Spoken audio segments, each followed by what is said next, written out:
And if you find a Filipina and she fine, you better keep her, 'cause there ain't nothing like a Filipina.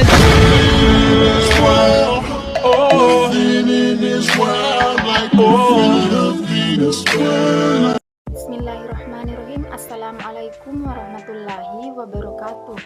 Perkenalkan, nama saya Darniati dengan NIM 8620820201 dari kelompok 1. Di sini saya akan menjelaskan materi tentang tata penulisan kalimat efektif. Bagian A, kelengkapan unsur kalimat. Unsur yang terdapat dalam kalimat yaitu subjek, predikat, objek, pelengkap, dan keterangan.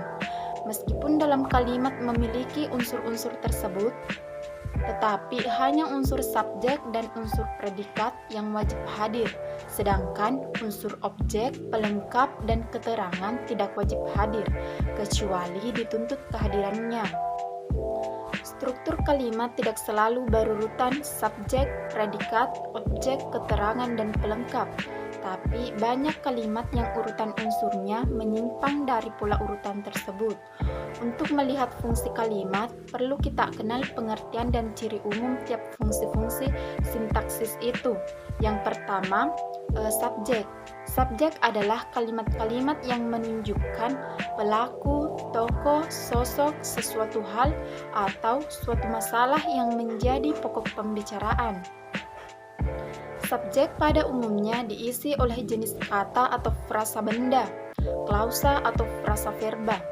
Dalam kamus linguistik terisi bahwa subjek adalah bagian dari klausa berwujud nomina atau frasa nomina yang menandai apa yang dikatakan oleh pembicara. Keberadaan subjek dapat diketahui melalui jawaban atas pertanyaan apa atau siapa. Pertanyaan apa digunakan untuk mencari subjek benda mati, pertanyaan siapa digunakan untuk mencari subjek benda hidup. Contohnya, Ani kilas pakaian. Siapa yang mencuci pakaian? Jawabannya Ani. Ani adalah subjek kalimat. Contoh yang kedua, jendela kamar kotor. Apa yang kotor? Jawabannya jendela kamar. Jendela kamar adalah subjek kalimat. Jika tidak ditemukan jawaban atas pertanyaan apa atau siapa dalam rangkaian sebuah kalimat, maka jelaslah bahwa rangkaian tulisan itu belum disebut kalimat karena syarat sebagai kalimat belum terpenuhi, yaitu tidak adanya subjek. Selanjutnya yaitu predikat. Predikat adalah bagian kalimat yang memberitahu melakukan tindakan apa atau dalam keadaan bagaimana subjek, pelaku, tokoh, atau benda di dalam kalimat-kalimat. Selain memberitahu tindakan atau perbuatan subjek, predikat juga dapat menyatakan sifat situasi, status, ciri, atau jati diri subjek. Termasuk juga sebagai predikat dalam kalimat adalah pernyataan tentang jumlah sesuatu yang dimiliki subjek. Untuk mengetahui predikat dapat ditunjukkan kepada subjek dengan using kata tanya bagaimana atau mengapa. Contohnya, Ali memakai pakaian. Bagaimana Ali? Jawabannya memakai pakaian. Memakai adalah predikat dalam kalimat. Contoh yang kedua yaitu jendela kamar kotor. Mengapa jendela kamar? Jawabannya kotor. Kotor adalah predikat dalam kalimat. Kata-kata yang dapat fungsi-fungsi predikat adalah yang pertama kata kerja, membaca, berlari, memasak, dan lain sebagainya. Yang kedua kata benda, guru, perawat, mobil, rumah, dan lain sebagainya. Yang ketiga kata bilangan, 1, 2, dan 3, dan seterusnya. Selanjutnya kata sifat, pemalu, berani, dan lain sebagainya. Yang ketiga, objek. Objek adalah bagian kalimat yang melengkapi predikat. Objek keberadaannya tidak wajib, tetapi kalimat yang predikatnya kata kerja transif, kata kerja yang menuntut kehadiran objek, maka objek wajib hadir. Objek perubahan selalu di belakang predikat jika kalimat tersebut berupa kalimat aktif, tetapi dalam kalimat pasif, objek dapat berubah menjadi subjek. Contohnya dalam kalimat aktif, Rika mencuci baju. Baju berposisi sebagai objek dalam kalimat itu. Contoh yang kedua dalam kalimat pasif, Bella dipukul Nana. Bella berposisi menjadi subjek. Yang kedua, baju Rika. Baju berposisi menjadi subjek. Objek dibagi menjadi 3 objek penderita. Yang pertama, objek pelaku. Objek pelaku adalah objek yang di dalam kalimat berfungsi sebagai pelaku. Objek pelaku ini biasanya terdapat dalam kalimat pasif. Yang kedua, objek penyerta. Objek penyerta adalah objek yang di dalam kalimat berfungsi sebagai penyerta hal yang dilakukan subjek. Yang ketiga, objek penderita. Objek penderita adalah objek yang di dalam kalimat berfungsi sebagai penderita atau sasaran yang dilakukan subjek. Selanjutnya, pelengkap. Pelengkap adalah bagian kalimat yang melengkapi predikat. Letak pelengkap selalu di belakang predikat yang biasanya tempat itu ditempati oleh objek. Tetapi jika dalam suatu kalimat terdapat suatu objek, maka letak pelengkap berada di belakang objek tersebut. Kalimat yang terdapat pelengkap, kalimat tersebut tidak dapat dipasifkan, dan tentu saja pelengkap tidak dapat berada dalam subjek objek dalam kalimat pasif. Contohnya, ayah membelikan adik sepeda gunung. Contoh yang kedua, Indonesia berpenduduk 200 juta jiwa. Cara yang tepat untuk menentukan pelengkap atau objek dapat dilakukan dengan cara yang pertama, bila unsur-unsur yang membangun kalimat tersebut dapat diputarbalikkan. Yang kedua, di dalam kalimat tersebut hanya mengandung objek, akan tetapi bila tidak, maka di dalam kalimat itu terkandung pelengkap. Selanjutnya, keterangan. Keterangan adalah bagian kalimat yang menerangkan bagian kalimat yang lain. Keterangan dapat berfungsi menerangkan subjek, predikat, objek, dan pelengkap.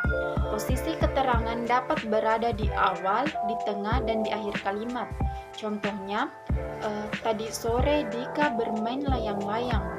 Keterangan berada di awal kalimat.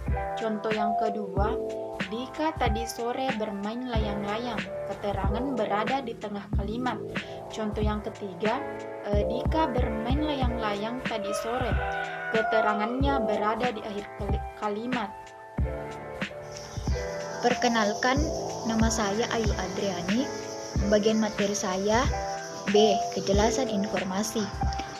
Pada umumnya, bahan ajar memuat materi yang singkat namun lengkap, tepat sasaran, tidak menimbulkan makna ganda, pemilihan bahasa yang sesuai dengan bahasa sehari-hari.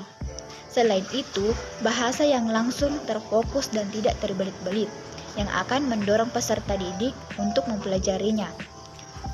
Secara tuntas, penyampaian informasi materi tiap paragraf mencerminkan hubungan yang logis dan antar kalimat dalam paragraf mencerminkan hubungan logis juga.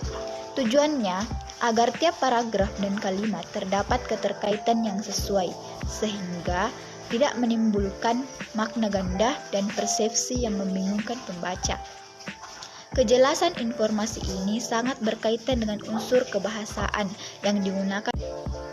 Penguasaan unsur-unsur kebahasaan yang baik dapat menunjang kejelasan informasi yang disampaikan. Selain itu, kejelasan informasi mampu mempertanyakan suatu hal yang lebih jauh dan mencakupi jawabannya secara mandiri dari buku teks atau sumber informasi lain. Ketepatan pemilihan kata berarti mempersoalkan kemampuan sebuah kata untuk dapat menimbulkan gagasan terhadap imajinasi pembaca atau pendengar seperti apa yang dipikirkan atau dirasakan oleh penulis atau pembicara. Penguasaan jumlah kosakata yang memadai, ide atau gagasan itu dapat pula disampaikan dengan baik. Untuk itu, agar dapat memilih kata secara tepat, penulis karya ilmiah perlu memahami kriteria pemilihan kata bahasa Indonesia, yaitu ketepatan, kecermatan, keserasian. A. Ketepatan. Berkaitan dengan makna, setiap kata memiliki makna kodrati. Pemilihan kata yang tidak sesuai dengan makna tersebut menjadi tidak diterima. B. Kecermatan. Berkaitan dengan kaidah tata bahasa, yaitu morfologi dan sintaksis.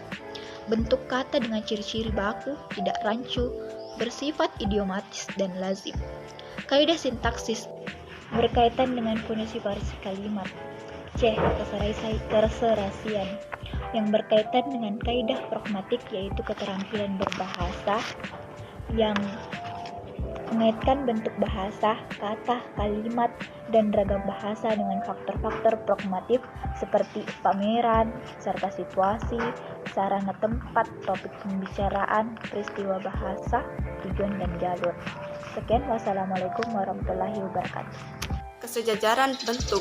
Yang dimaksud dengan kesejajaran dalam kalimat adalah penggunaan bentuk-bentuk bahasa yang sama atau konstruksi bahasa yang dipakai dalam susunan serial. Kesamaan bentuk yang dimaksud adalah jika bentuk pertama merupakan nomina, maka kategori kata yang sederajat juga nomina. Kalau bentuk pertama merupakan verba, bentuk kedua, ketiga, dan seterusnya juga verba. Lebih mudahnya, jika bentuk pertama merupakan kata yang berawalan meng, maka kata kedua, ketiga yang sederajat juga merupakan kata yang berawalan meng. Misalnya, tahap terakhir penyelesaian rumah itu adalah pengecat temboknya, memasang listrik, dan pengaturan tata ruangnya. Penggunaan kata-kata pengecatan, memasang, dan pengaturan, bentuk katanya adalah nomina, verba, dan nomina. Susunan kata seperti ini di dalam sebuah kalimat tidak memenuhi kaidah kesejajaran. Agar dapat kesejajaran bentuk di dalam kalimat tersebut terpenuhi, kita dapat memperbaikinya menjadi tahap terakhir penyelesaian rumah itu adalah pengecatan tembok, pemasangan listrik, dan pengaturan tata ruangnya. Bagian D. Kehematan. Kehematan adalah pemakaian kata yang cermat dan menghindari penggunaan kata mubazir, baik melalui penggunaan subjek berulang, penghilangan bentuk ganda, maupun penghematan penggunaan kata. Carrera menjelaskan bahwa kehematan dalam kalimat efektif merupakan pembatasan dalam pemakaian kata, frase, atau bentuk-bentuk bahasa. Hemat maksudnya pemakaian kata yang tidak berlebihan dalam satu kalimat. Demikian pula menurut Arifin dan Amran mengungkapkan bahwa kehematan dalam kalimat efektif adalah hemat dalam mempergunakan kata, ungkapan, atau frase yang dipandang tidak perlu. Penggunaan kalimat yang berlebih dapat menghamburkan makna dari kalimat tersebut. Kalimat efektif ditandai pula dengan penggunaan kata secara hemat. Penghematan penggunaan kata itu dilakukan antara lain dengan cara penghilangan subjek berulang, penghilangan bentuk ganda, dan penghematan penggunaan kata. Bismillahirrahmanirrahim. Assalamualaikum warahmatullahi wabarakatuh. Baik, perkenalkan, nama saya Fajar. Saya berasal dari ruangan 20/4 akan mempresentasikan hasil kelompok kami, yaitu variatif. Menurut Kamus Besar Bahasa Indonesia, arti kata variatif adalah bersifat variasi. Variatif memiliki arti dalam kelas adjektiva atau kata sifat, sehingga variatif dapat mengubah kata benda atau kata ganti. Kata ganti biasanya dengan menjelaskan atau membuatnya menjadi lebih spesifik. Arti kata variasi bersifat variasi, kata variatif bersifat variasi. Untuk penjelasan simbol, yang pertama adjektif. adjektiva merupakan bentuk kata sifat, verba. B. Verba merupakan bentuk kata kerja. N merupakan bentuk kata benda. Q merupakan bentuk kata kiasan. Pronoun kata yang meliputi kata ganti, kata tunjuk, atau kata tanya. Cek bentuk kata percakapan tidak baku. Arkais bentuk kata yang tidak lazim digunakan. Arkais bentuk kata yang tidak lazim. Adverbial kata yang menjelaskan verba. Variatif yaitu perbedaan di dalam menggunakan bahasa dapat menyebabkan munculnya ragam atau variasi bahasa. Contohnya, bahasa yang dapat digunakan dalam peragaan atau konteks, karya tulis ilmiah, kata populer, dialog, drama, dan lain sebagainya. Assalamualaikum warahmatullahi wabarakatuh.